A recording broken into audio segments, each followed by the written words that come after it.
Set fire to your hair, poke a stick at a grizzly bear. Eat medicine that's out of date. Use your private parts as piranha bait.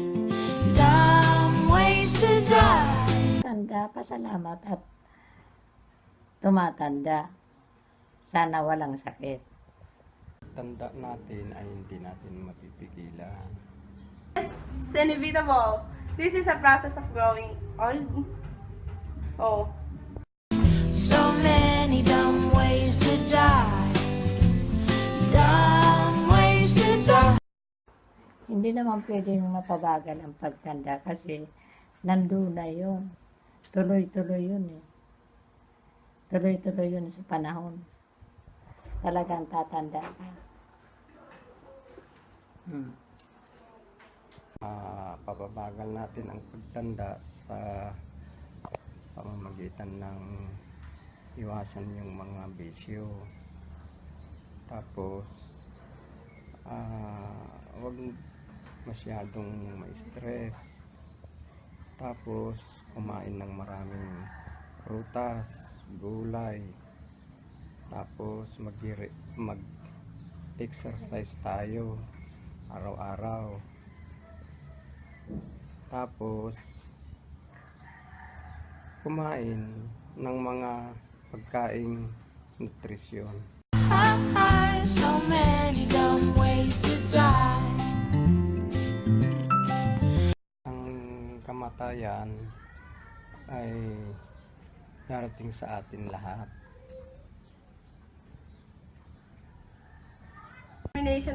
Get your toast out with a fork.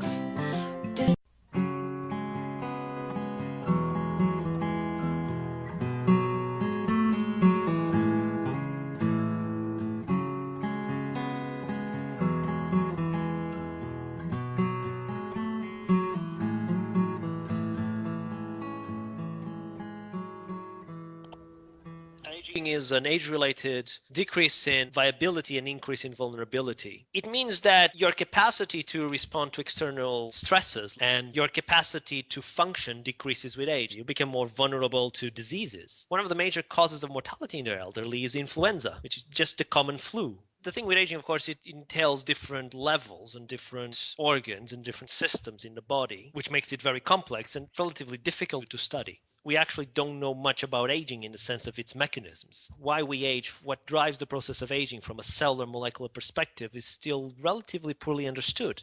I mean, if you look a little evolutionary, our lifespan only recently has been so long. I mean, the lifespan 150 years ago was something like 40 years old, and 1,000 years ago was maybe 25. When our species evolved, and when most species evolved, most of the animals die when they're young, so there was really no pressure or very weak pressure for us to avoid aging or to live longer. Do your own electrical work. Teach yourself how to fly.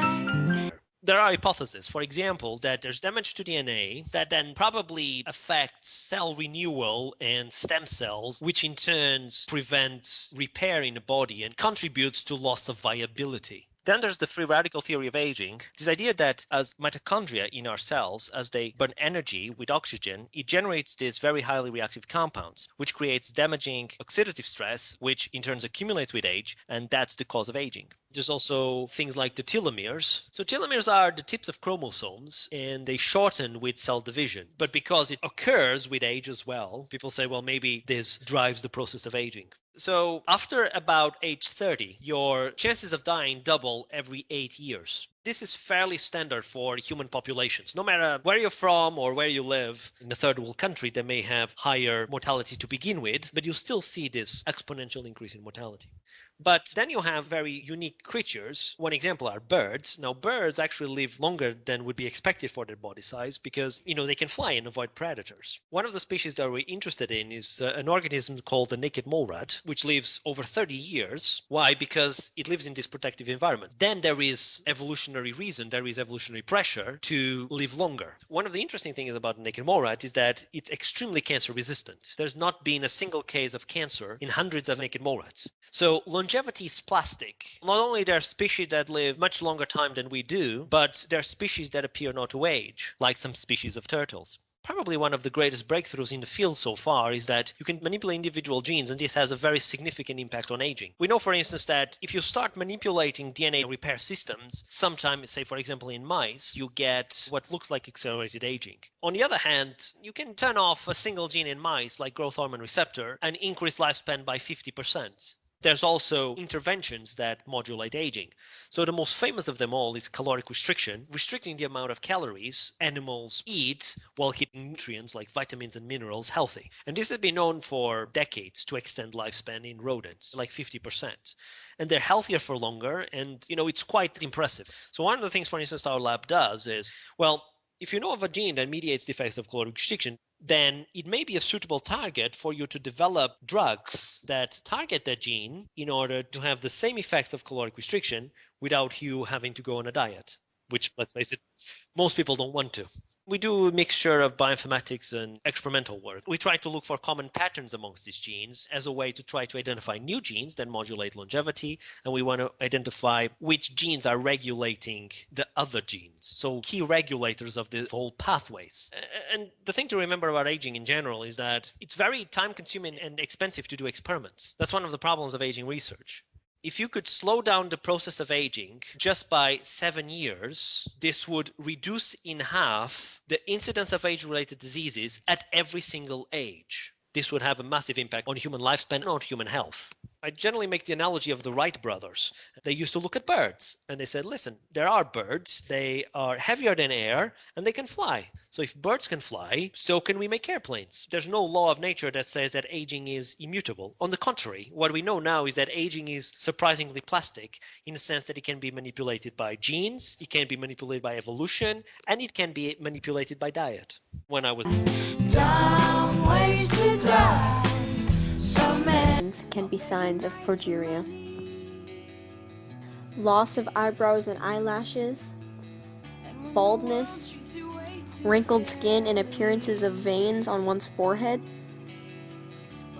decaying teeth, pinched nose, high-pitched voice, dumb ways to die. So many dumb ways to die. Dumb. Aging is a natural process of growing older, yet there are many factors that play a role in whether we age gracefully or we are the one out of 2 people who age faster than our biological age. More than half of us look older than we really are because we either engage in behaviors that increases our aging or we do not actively support a more youthful body through inaction.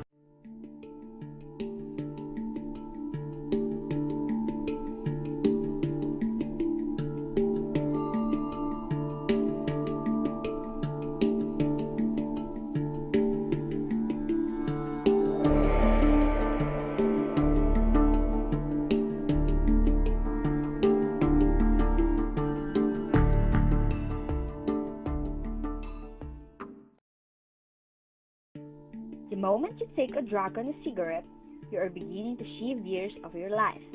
The longer you smoke, the more severely cigarettes age you.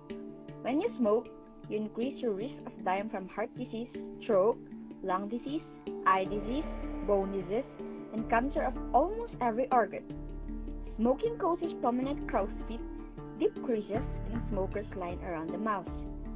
Tobacco compromises the production of collagen, elastin, and skin proteins that make skin strong and elastic. Without the support of these skin components, the skin degrades faster and more severely. Tobacco smoke also produces reactive oxygen species that accelerates skin aging. Can drinking alcohol really speed up the aging process? Well, the truth is that yes! It can make you age faster by causing wrinkles. This includes premature wrinkles, loss of collagen, elasticity, redness, dehydration, and puffiness. To begin with, there are no nutrients in alcohol. In fact, alcohol can adversely affect your nutrition levels by causing a depletion in healthy nutrients that aid in carrying oxygen throughout your body.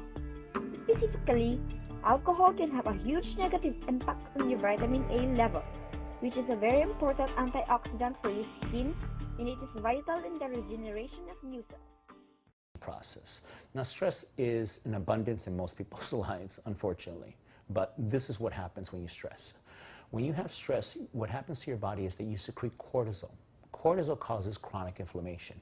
The chronic inflammation in your body is what weakens your cells, gives you cancer, heart disease, all these things that you get. It's the nucleus of all the problems in the human body. Stress is a killer. So keep in mind, stress causes cortisol.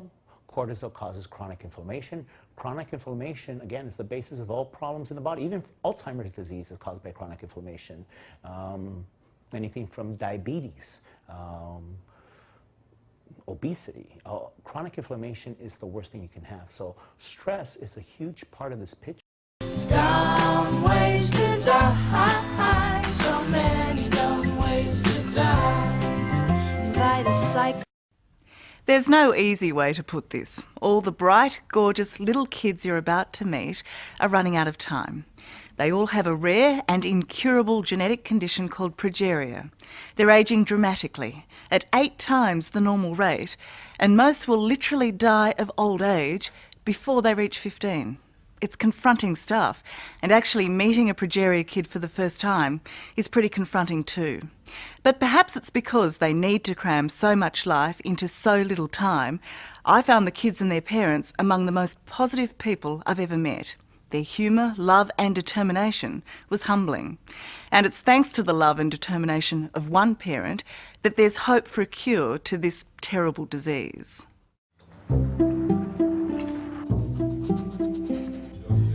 Little British girl Hayley O'Kines has just turned 9 and acts like any child her age.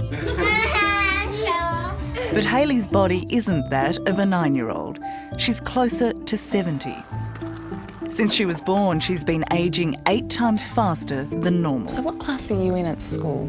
Year 4. Hayley is one of only 50 kids in the world unlucky enough to have this cruel, fatal disease known as progeria. Could I have the chocolate spread? When people ask you about progeria, what do you say to them? It's an aging disease which makes you grow. It makes you older than other children. It makes you grow quicker. And how do you feel about having progeria? I don't mind. Sometimes I used to have hip pains, but they're all gone now. That's good. Do you feel old? I feel just like an ordinary girl. Every day I still say why. I still think that I must have done something so bad to have been given a child with progeria. But I mean, I look at her now and I feel blessed. Tickle Hayley's tummy. No! Hayley's parents, Kerry and Mark, get their strength from their daughter. Why do you feel blessed? She's a happy child. She doesn't wallow in self-pity. She gets on with it. She never complains. She's just in this little shell of a little body that's ageing. Ageing too quickly. Yeah. For Hayley's grandmother, this horrible trick of nature has an added poignancy. Already in her 60s, she faces the certainty her granddaughter will die before her. When she stays here and I have to bath her and I look at her and I think, God, she's older than me. Her body is older than me. Oh, it's gone all dark. What's happening? Time is the enemy for this family. Every birthday brings mixed emotions for Mum and Dad. Happy birthday to you. For while their daughter is growing old, she will never grow up. Happy birthday, dear Hayley. It gets harder the older she gets, because I think how many more years have I got with Hayley? When she was diagnosed, they said that the average age was 13, but we've lost them as young as 3. Progeria is a genetic glitch that seems to speed up the ageing process. It's not passed down through families, just a cruel 1 in 8 million fluke. A disease for which there has been no cure and no hope, at least until the family of one little American boy decided progeria wasn't going to take their son.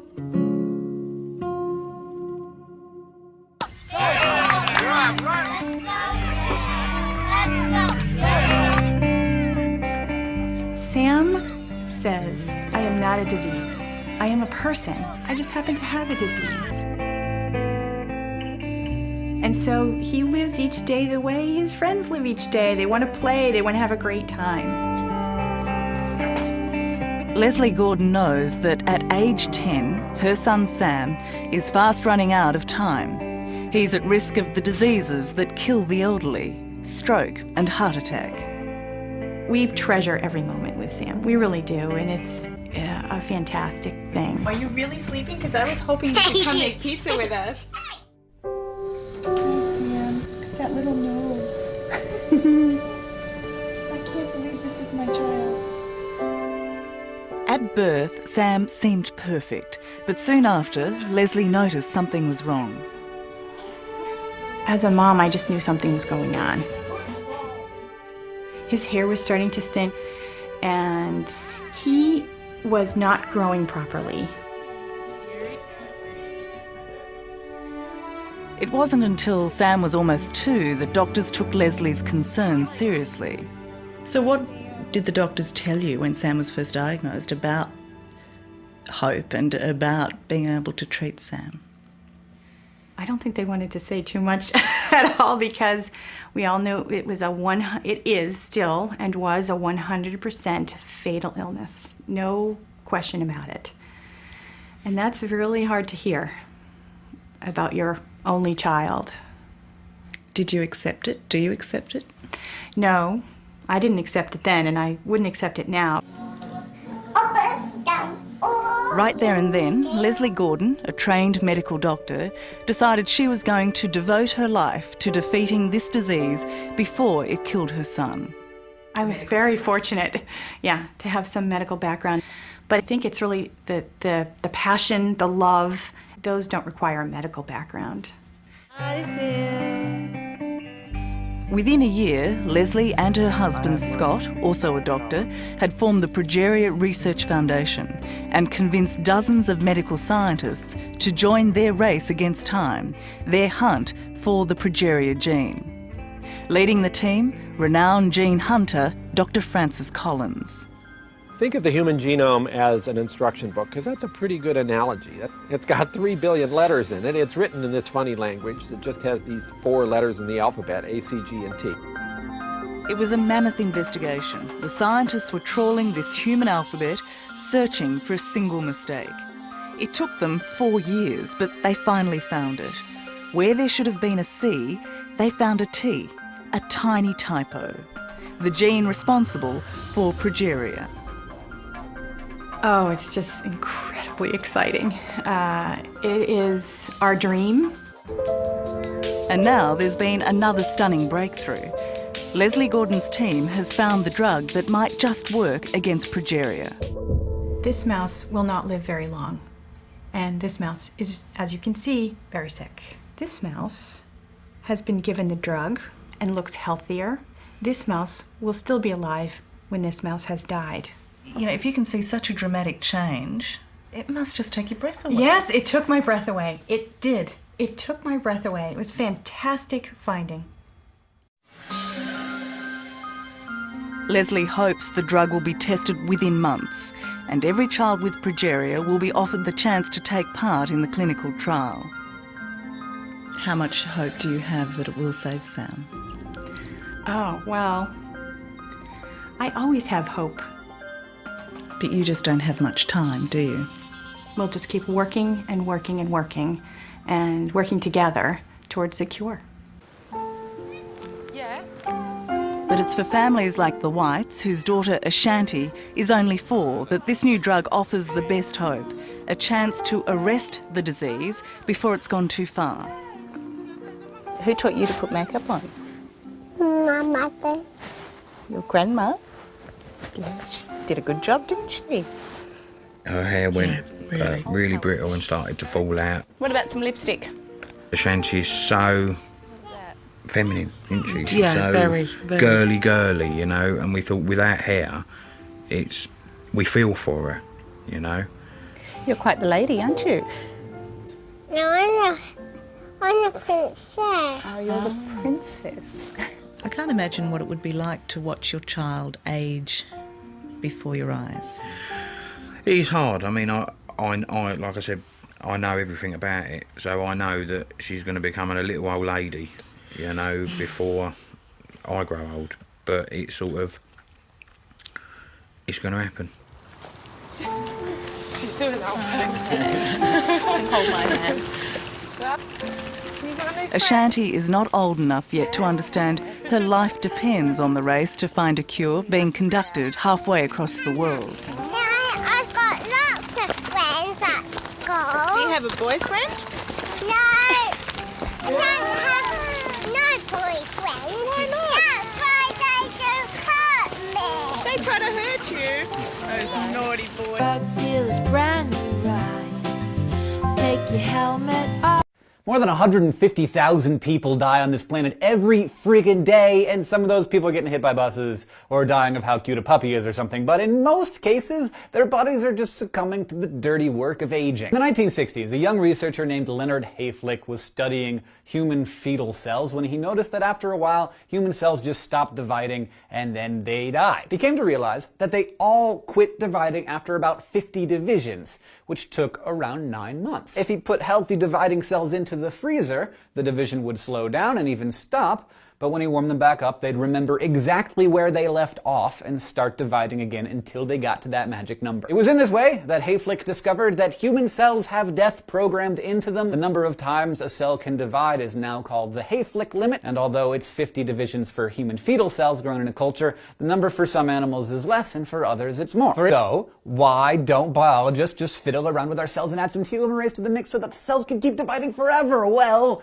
there's actually a kind of cell that already does that really well. Cancer cells. Yes, cancer cells can sometimes create their own telomerase so that they can replicate indefinitely without their chromosomes getting damaged, which is why they divide like crazy and become tumors. Because of that, nobody's super anxious to start injecting people with telomerase. And in fact, one theory is that programmed cell death evolved in order to keep our tissues from undergoing explosive cancerous growth. So, senescence, one thing that we have to grapple with as mere mortals. But another thing that's keeping us from playing basketball until we're 500 is our genes. Here, research into extending longevity has focused on a little nematode called C. elegans. These little worms are really good test subjects because their lifespan's only about 14 days and they only have about 20,000 genes, so scientists have been able to pinpoint the genes that are most likely in charge of aging. In 1993, Cynthia Kenyon, a biologist at the University of California in San Francisco, found that there was just one gene that was making these worms age. It's called DAF2. And when she messed around with that gene, basically mutated it so that it didn't work,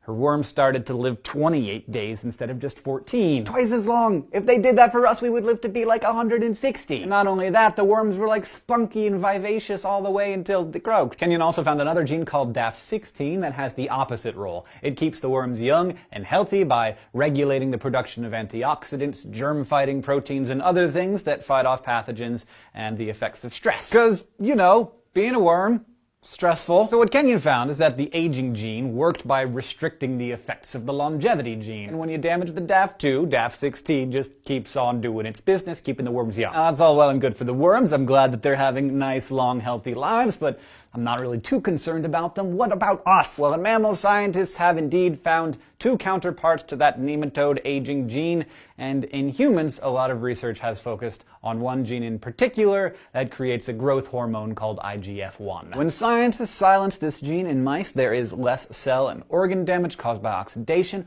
Organs seem to be less susceptible to cancer and other age-related illnesses, extending the mice's lifespan by up to 33%. Now, why aren't we injecting George Martin with this stuff already? Well, for now, scientists aren't ready to start exploding everybody's genes. Just because it works in mice doesn't mean it's going to work for people. But it does lead us to one more final cause of aging that scientists are investigating: calories. That's right. It turns out that even though we need calories to live and work, the calories we take in are also stimulating the aging process. Scientists have known, actually since the 1940s, that lower caloric intake leads to longer lifespans in mice and other animals, but it wasn't until recently that they put their fingers on the possible cause.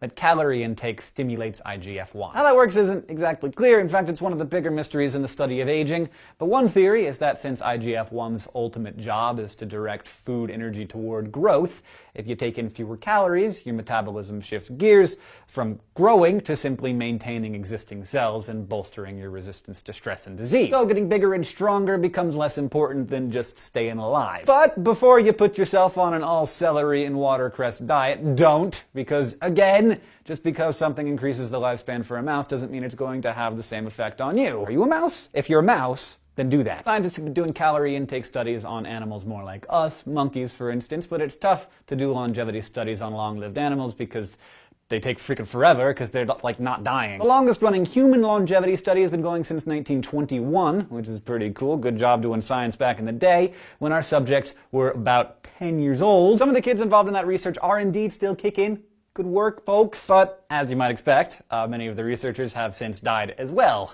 One of the pitfalls of studying aging. So it might be a while before somebody's willing to tinker with your cell chemistry or genetic code to help you stay young and spunky forever. But in the meantime, you can take a look at your family. How old are they living to be? How long your grandparents and parents live probably accounts for about 20 to 30% of your chance of living past the ripe old age of 85. Otherwise, lifestyle choices like diet and exercise and whether or not you smoke play a pretty obvious role in longevity. Studies show that Seventh-day Adventists, always great research subjects because they're an actual religion that encourages regular exercise, vegetarianism, and refraining from smoking and alcohol, have an average lifespan of about 88 years, about 8 years longer than the average US citizen. So, while our best and brightest keep researching senescence, genetics, and calorie intake, just don't smoke like Kate Moss, or eat like a pig, or drink like a fish, and you may live longer than those things.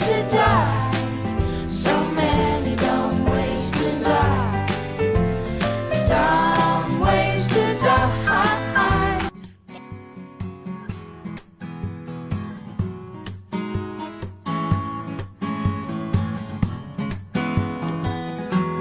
So many dumb ways to die.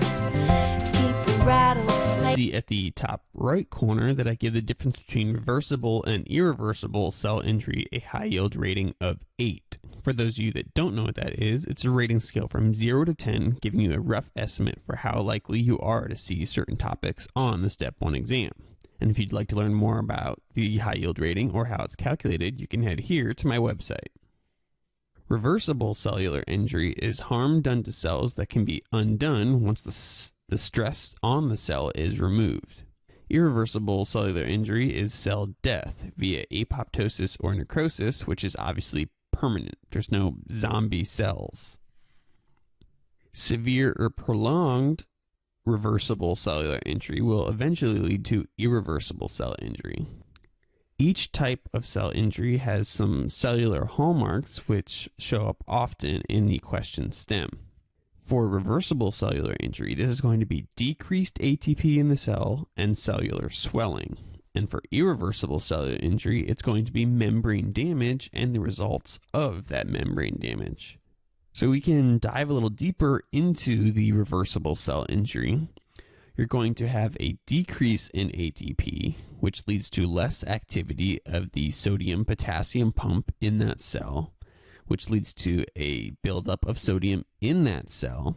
And due to osmotic forces, water is going to flow into the cell to balance out that sodium, which leads to the cellular swelling. In most questions, this is going to be related to some sort of ischemia. That's what's going to trigger the low ATP. You're not going to be getting enough blood to those cells, which means they're not going to have enough energy in the form of ATP, and that's what's going to start this cascade going. Now we can go into irreversible cellular injury, which is a little bit more complicated. And depending on the size screen you're watching on or how good your internet is, this may be a little bit tough to read. But if you go to my website and the page for apoptosis and necrosis, I'll post a higher resolution photo of this if you're having trouble reading this. So as I mentioned, membrane damage is the hallmark of irreversible cellular injury.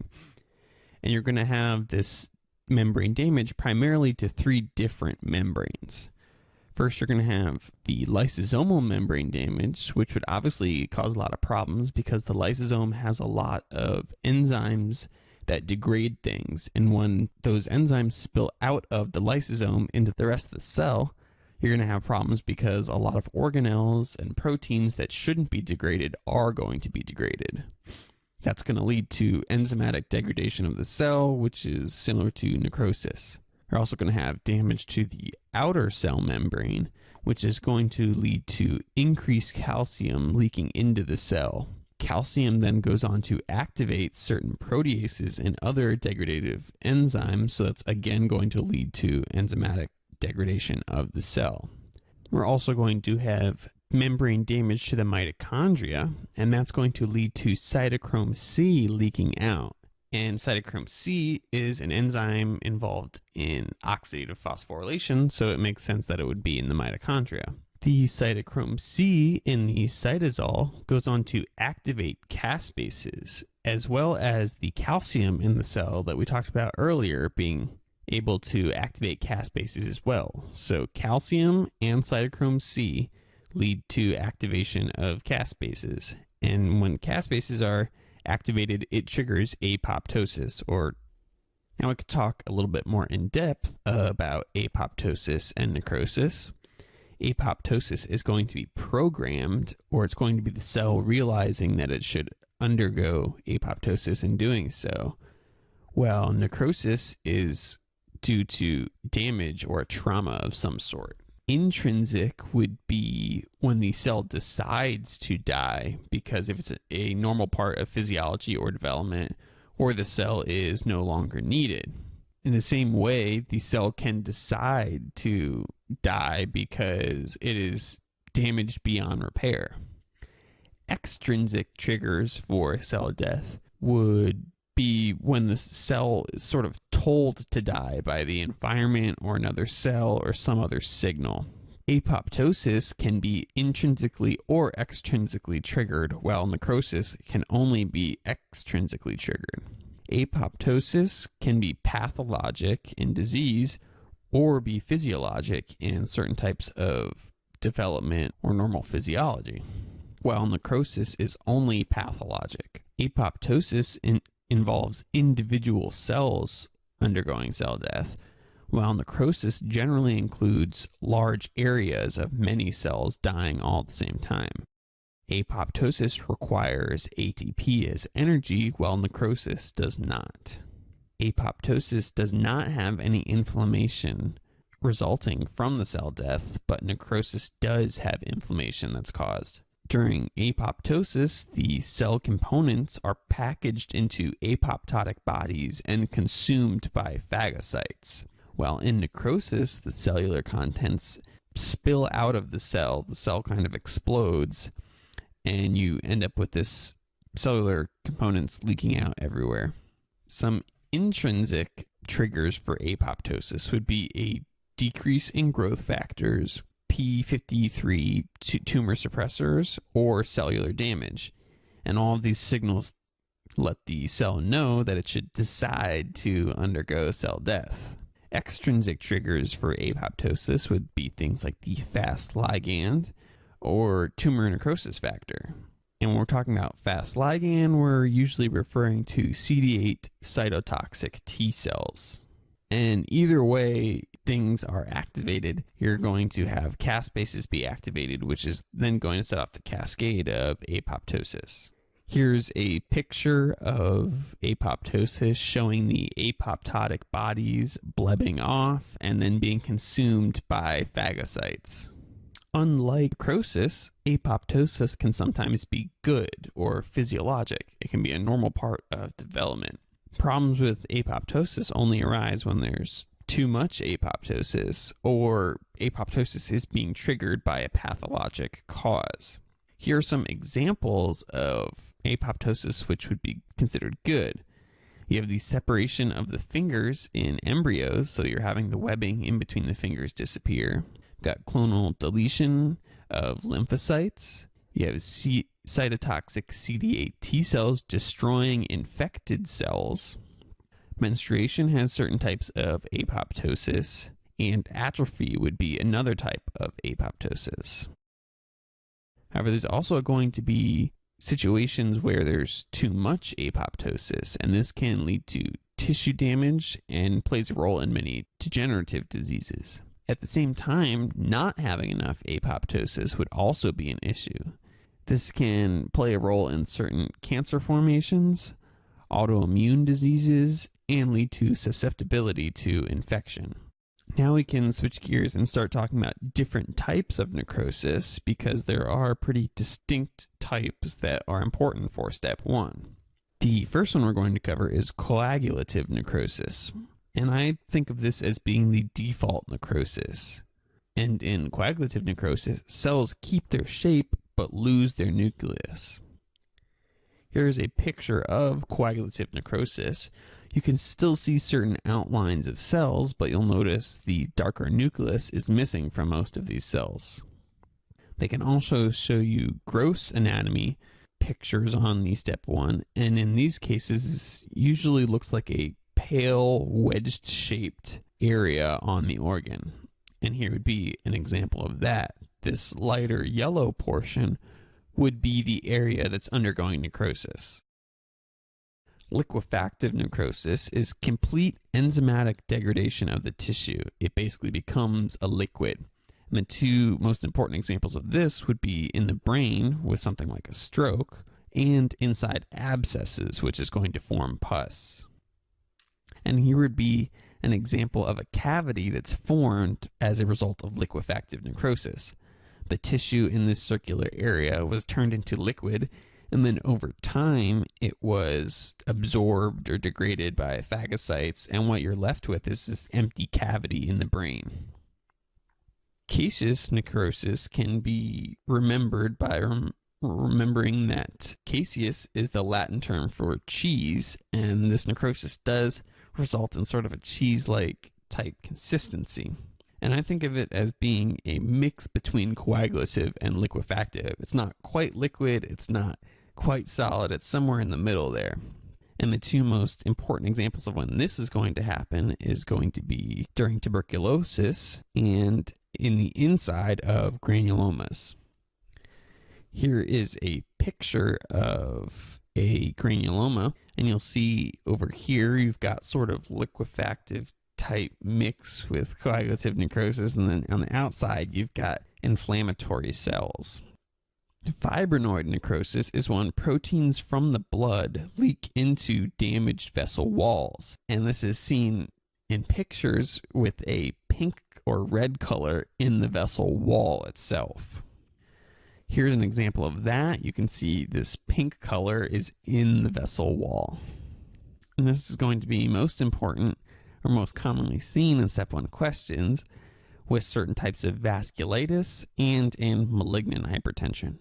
Fat necrosis is a type of saponification, which is the process of making soaps. You are going to have a mixture of the calcium from the necrotic cells that's spilling out its cell contents with the fat from the surrounding tissue, which is going to cause a white, chalky, soap-like formation. And this is most often seen in step 1 questions in pancreatitis, because there's going to be peripancreatic fat and trauma to the breast. Gangrenous necrosis is a type of necrosis seen in peripheral tissues like the toes or parts of the distal GI system as a result of ischemia or infection like Clostridium perfringens. And this is often going to be seen in diabetics and smokers. An example of a smoker having gangrenous necrosis would be Buerger's vasculitis. And in a lot of cases, gangrenous necrosis at the toes would lead to amputation because necrosis cannot be reversed. And I'll show you a picture here for a second, but I do want to warn you, it's a little graphic, so if you're eating or something, you may want to avert your eyes. But here would be a picture of gangrenous necrosis in the toes. So many dumb ways to die. Dumb ways to die.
we interrupt your day to bring you our most depressing countdown yet.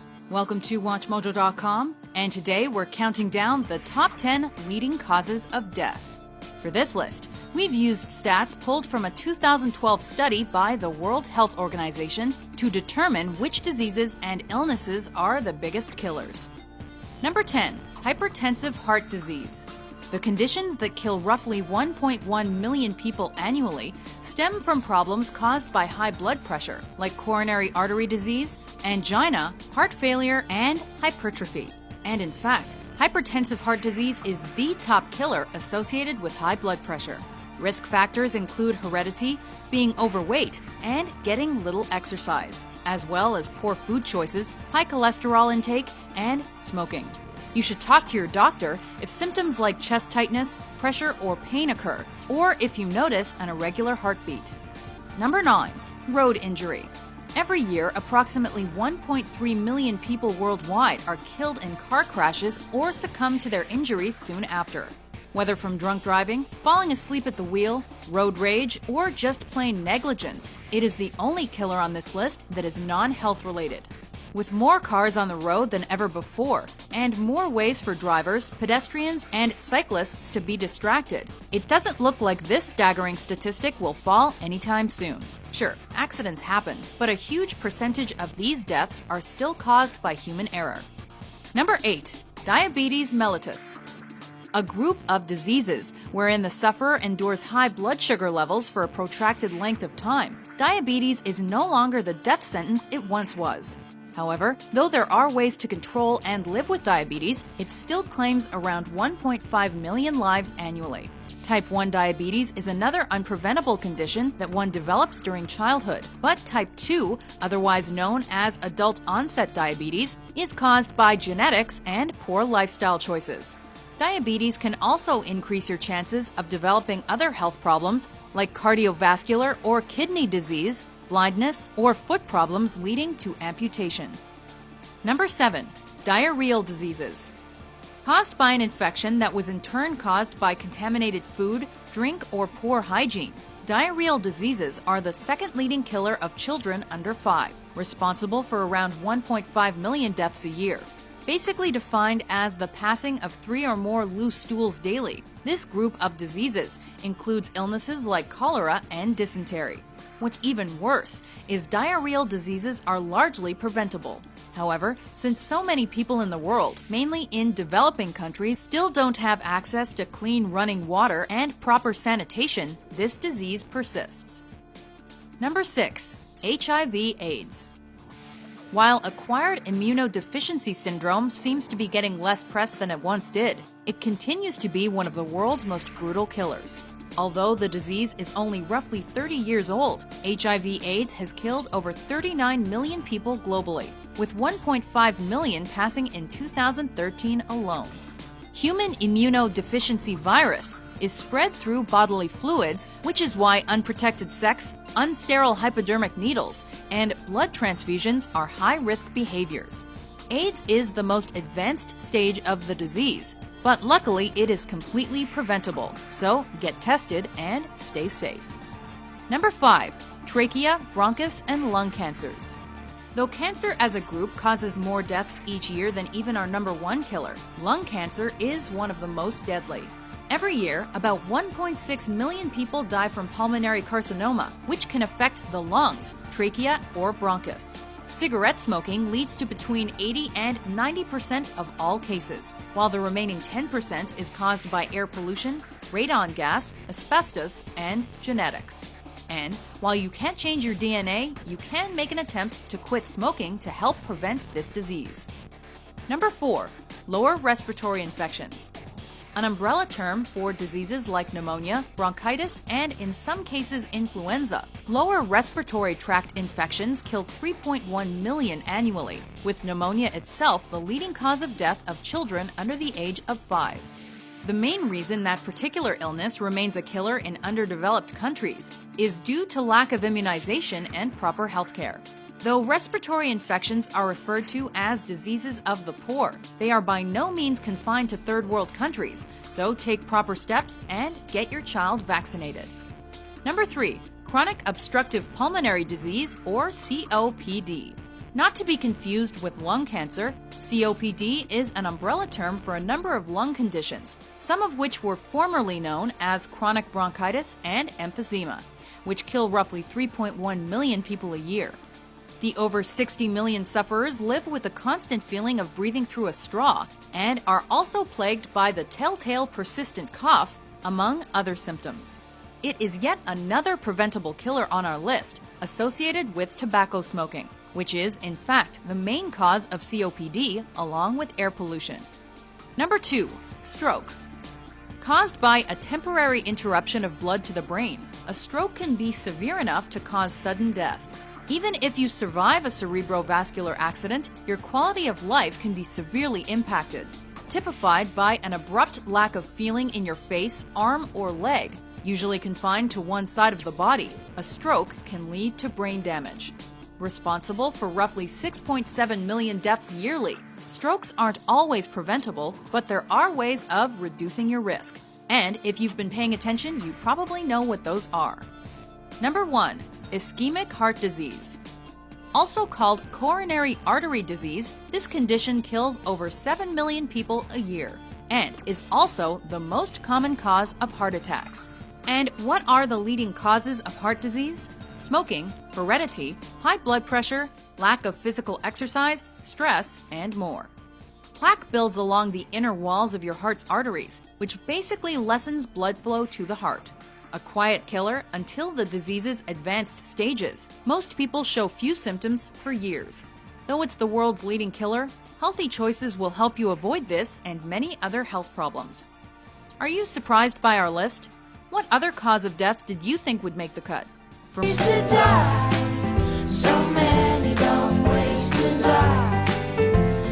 Dumb ways to die, so many dumb ways. In the largest study ever done on this sort of thing, researchers at the University of Southampton examined 2,000 cases from patients whom suffered from cardiac arrest before they had been successfully brought back to life. The strange thing they found was that during the moments in time when the brain had absolutely no measurable activity, what is known as clinically dead, as much as 40% of the cases had recalled experiencing some sort of awareness during that period of time. You can see the questions they asked the participants here. The number next to each question represents the amount of people whom said yes out of 101. As you can see from these questions, a large amount of people experience having a feeling of peace or pleasantness during this period of time, along with many others having the impression that things were happening faster or slower. Remember that this is during a period of time when they had no brain activity and should be completely dead before they were resuscitated. This really raises some questions as to what life after death is, or what is actually happening right when someone dies, and what they would experience. It's a landmark study, especially one that's grounded in some very solid science about the afterlife. But it seems to only raise more questions than it answers. Will science one day figure out what happens when we die? Maybe the mystery of the afterlife will one day no longer be as much of a mystery.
Crash them!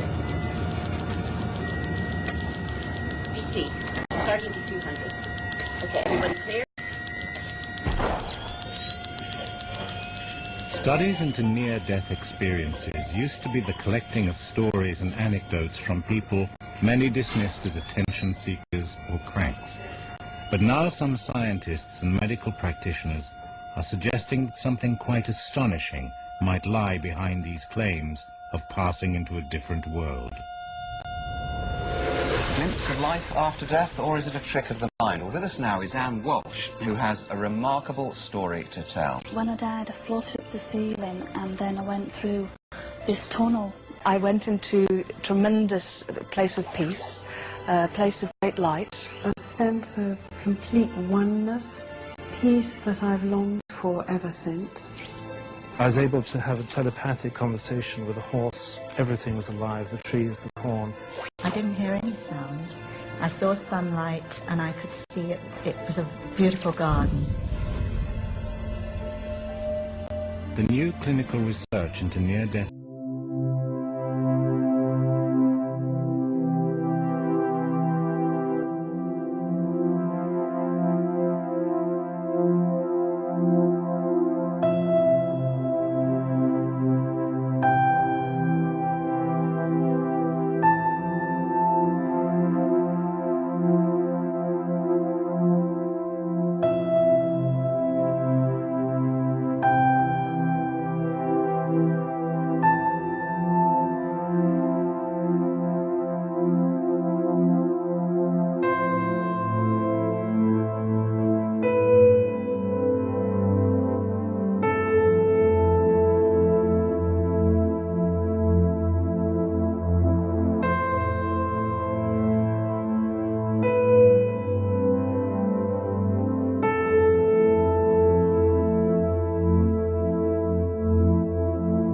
Yes, Colton?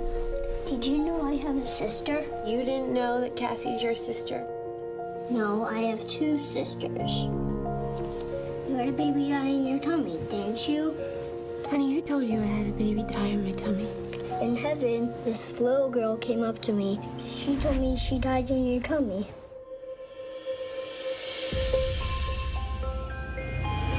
We need to get him in surgery right away. The pain that I suffered watching my son that close to death. We're in trouble here. He's much worse. Will you call some friends and pray for him? The hospital staff said that your son was not expected to survive. Used the word miracle. Your son had a near-death experience. He saw things that I can't really explain. I lifted up and I looked down. Mom was in one room, you were in another room yelling at God. He's been out there staring for hours. Is something wrong with Colton? Why do you say that? Sometimes he says weird things. I've been here. I don't think we've been here before, pal. You had a grandpa named Pop, right? He died when I was about your age. He's very nice. You saw my grandfather? Where did you see him? In heaven? Is this him? Is this the man you saw? No, in heaven everybody's young. Is this him? Yeah, that's him. That's Pop. Honey, did you punch a kid in the nose? They were making fun of Colton. Is he gonna get a spanking? Heck no. She's gonna teach you to hit without hurting your knuckles. I want to believe him. But everything he talks about is impossible. You saw heaven? What does it look like?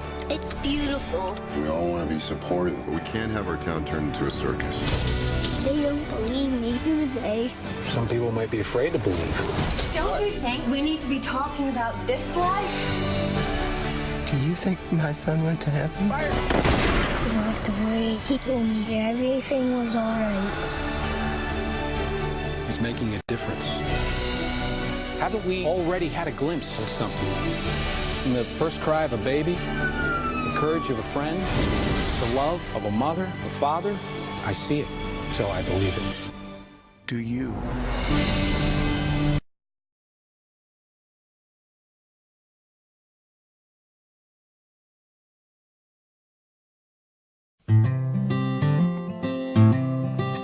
Set fire to your hair, poke a stick at a grizzly bear, eat medicine that's out of date, use your private parts as piranha bait.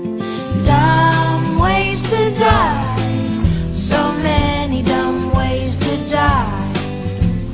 Dumb ways to die, so many dumb ways to die. Get your toast out with a fork, do your own electrical work, teach yourself how to fly, eat a 2-week-old unrefrigerated pie. Dumb ways to die, so many dumb ways to die. Dumb ways to die, so many dumb ways to die. Invite a psycho killer inside, scratch a drug dealer's brand new ride. Take your helmet off in outer space, use a clothes dryer as a hiding place.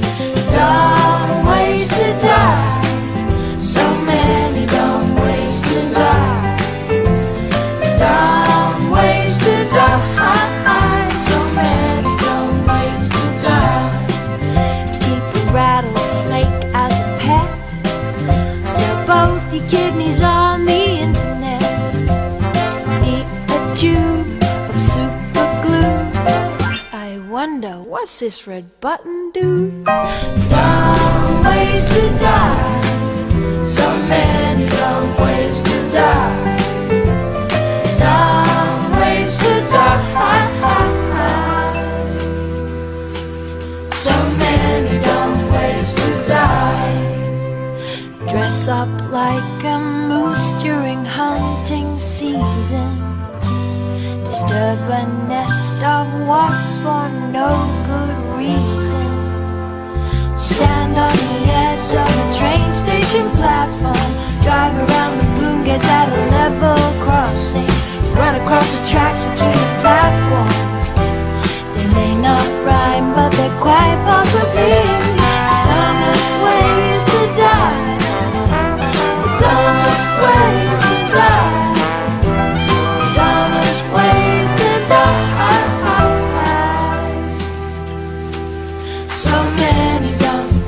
So many dumb ways to die. Be safe around trains. A message from Metro.